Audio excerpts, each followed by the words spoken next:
Good evening. My name is Naveed, and I will be arguing for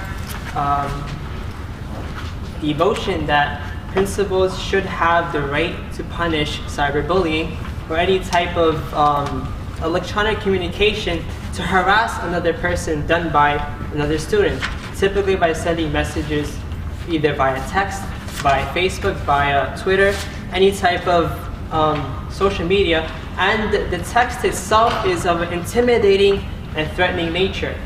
And after this has been resolved, after this has been concluded upon that the text is intimidating, the text will hurt the victim, that the principal should have the right to take action. And I'm going to cover just 3 points. And the reason why we argue this is because of security. Why is security important? Because as school authorities, one of the main concerns should be the security of our students. If we do not have security of our students, then we won't have students. If we don't have students, we won't have school. If we won't have school, where's our education system?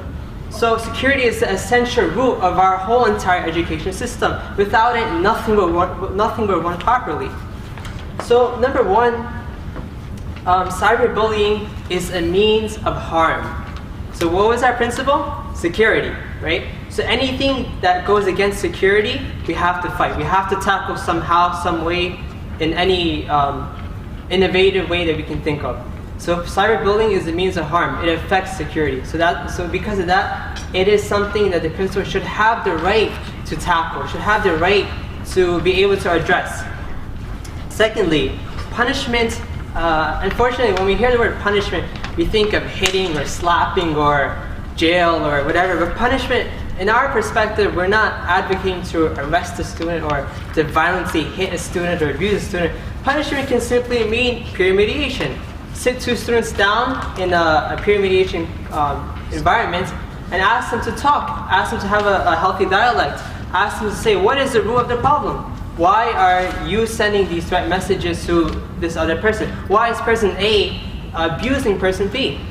And this can be a means of punishment, or workshops, or because at times we may jokingly say something to a friend or a classmate, and they may take it very seriously.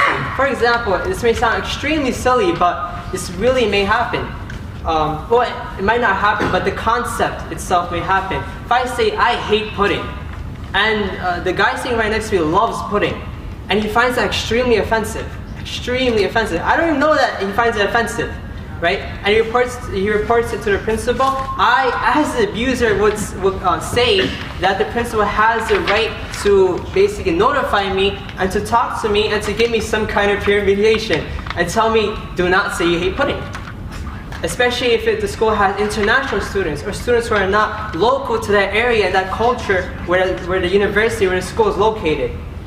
3, I challenge my opposition team to come up with a solution other than punishment. So you guys don't want principals to punish students who are abusive on social media. So what is the other alternate route you want to take? So no peer mediation, no workshops, no punishments, no detention. No, do not pay attention to this whatsoever. Or pay attention to it, but what is your solution? If no punishments, the principal does not have the right to punish a student, what can the principal do to solve this means of harm which is affecting the security of our students? Thank you very much.